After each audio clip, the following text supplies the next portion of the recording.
કોંગ્રેસના પ્રવક્તા પાર્થિવરાજ કઠવાડિયાનો મોટો આક્ષેપ સામે આવ્યો છે। ગુજરાત સરકારનો કિડની ડાયાલિસિસ પ્રોગ્રામ નિષ્ફળ હોવાના આરોપ કર્યા છે। તેમણે કહ્યું છે કે એક અહેવાલમાં વિગતો સામે આવી છે જેમાં ગુજરાતના કિડનીના 1% દર્દી પણ ડાયાલિસિસ સેન્ટરનો ઉપયોગ નથી કરતા।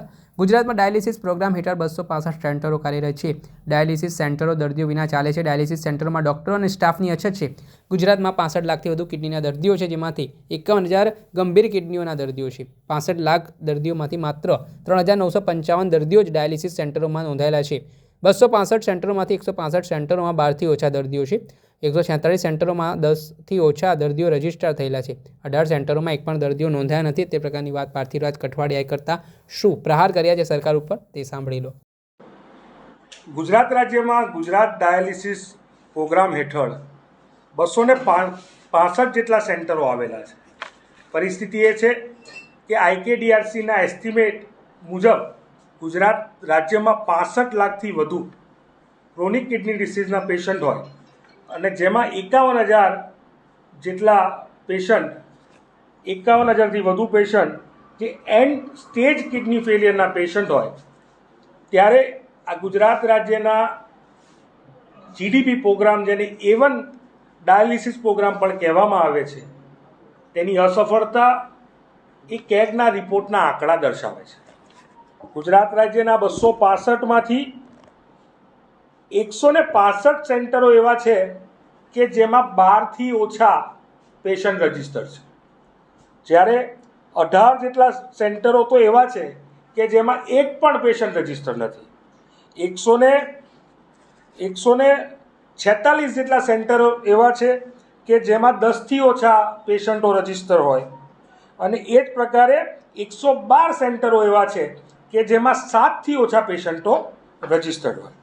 એટલે કે કુલ મળાવીને ગુજરાત ડાયાલિસિસ પ્રોગ્રામમાં 3,955 પેશન્ટો રજીસ્ટર છે, સામે ક્રોનિક ડિસીઝના આંકડો એ 65 લાખને પાર થાય છે।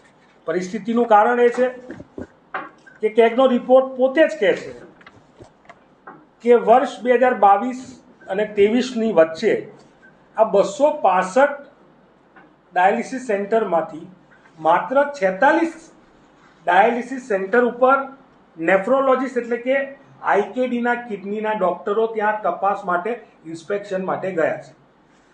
સમગ્ર ડાયાલિસિસ પ્રોગ્રામમાં પરિસ્થિતિ એવી છે કે 881 કર્મચારીઓ કામ કરે છે અને બધા કોન્ટ્રાક્ટ બેઝ ઉપર। એક પણ કર્મચારી એ પરમનન્ટ કર્મચારી નથી, બધા 11 મહિનાના કોન્ટ્રાક્ટ બેઝ ઉપર નોકરી કરે છે।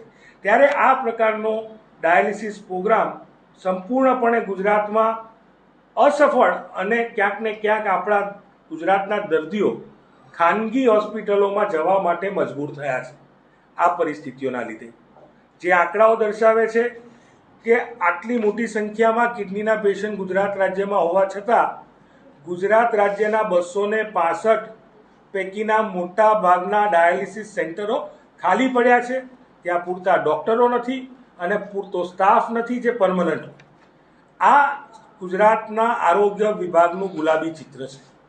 સ્પષ્ટ દર્શાવે છે કે ગુજરાત રાજ્યમાં આરોગ્ય વિભાગ જે પ્રકારની કામગીરી કરે છે, રોજે રોજ જે પ્રકારના ભ્રષ્ટાચારના મામલા, ગેરરીતિઓના મુદ્દા સામે આવે છે, મને એવું લાગે છે કે આરોગ્ય વિભાગે આ દિશામાં કંઈ નક્કર પગલાં લેવા જોઈએ।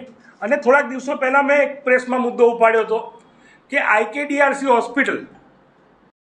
આપે સાંભળ્યા હતા કોંગ્રેસના પ્રવક્તા પાર્થિવરાજ કઠવાડિયા। તેમણે કહ્યું છે કે ડાયાલિસિસ પ્રોગ્રામમાં 881 કર્મચારીઓ કામ કરે છે, જે તમામ કોન્ટ્રાક્ટ કર્મચારીઓ છે, જેના કારણે દર્દીઓને ખાનગી હોસ્પિટલમાં જવા મજબૂર બનવું પડી રહ્યું છે। મોટા ભાગના ડાયાલિસિસ સેન્ટરો ખાલી પડ્યા છે। ડાયાલિસિસ સેન્ટરમાં પૂરતા ડૉક્ટરો અને સ્ટાફ નથી। કિડની હોસ્પિટલના નેફ્રોલોજીસ્ટ ડૉક્ટર ડાયાલિસિસ સેન્ટરની મુલાકાત નથી કરતા। આરોગ્ય વિભાગે આ બાબતે નક્કર પગલાં લેવા જોઈએ। કિડની હોસ્પિટલમાં 2 વિદેશી દર્દીઓને વેઇટિંગ લિસ્ટને ભંગ કરી કિડની આપવામાં આવી।